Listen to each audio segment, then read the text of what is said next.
let's take a look at our weather pattern for us here. Last week we saw those temperatures on the warm side here, had a nice string of them. Now we're going to start trending those temperatures below normal for us here. Today we'll get back to near normal, which is the mid to upper 60s across the area. Notice north of Highway 64, we're still on the cool side, only in the low 60s for us here. Upper 60s even approaching that 70-degree mark already this afternoon in parts like Duplin County and Onslow County, and kind of in between we're seeing those high mid-level clouds streaming in across the area where a little bit more of that sunshine's getting through. That's where we're seeing those warmer temperatures, and we'll continue to see these clouds thicken up as we head on in through the afternoon hours here. So Onslow County, Duplin County, Jones County, maybe looking at those temperatures, low 70s. We are going to be looking for those clouds increasing for us here as we head overnight tonight. We are going to be checking in with this clear skies initially early on, but then those clouds really do build in, and that's going to bring those showers in for us here as we head through 9, 10, 11 o'clock. So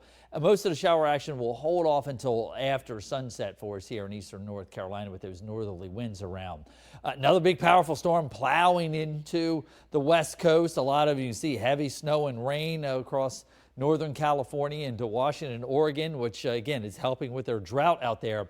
The problem is though that this storm will then head down towards LA, cut out into the central U.S., and unfortunately areas of the mid-Mississippi Valley could be looking at another severe weather outbreak, as bad if not as worse than what we saw last Friday as we saw the damage there in Mississippi.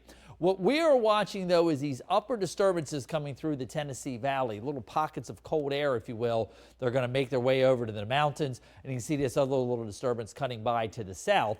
This combines to bring those showers our way after sunset tonight. Positive side, it's off of the coast by sunrise tomorrow morning. High pressure slides in, lots of sunshine, but cooler temperatures associated with it. That's going to bring those temperatures down below average for us here as we head through tomorrow and Thursday. Then again, we'll watch that storm system head through the mid-Mississippi Valley. This is the area where that severe weather could be on Friday. That, in a much weaker fashion, comes our way with scattered showers and storms in here on Saturday. But out ahead of it, we've got those temperatures into the low 80s. And then we stay dry with a little bit of a warm-up coming our way after a short, sharp cold shot on Sunday.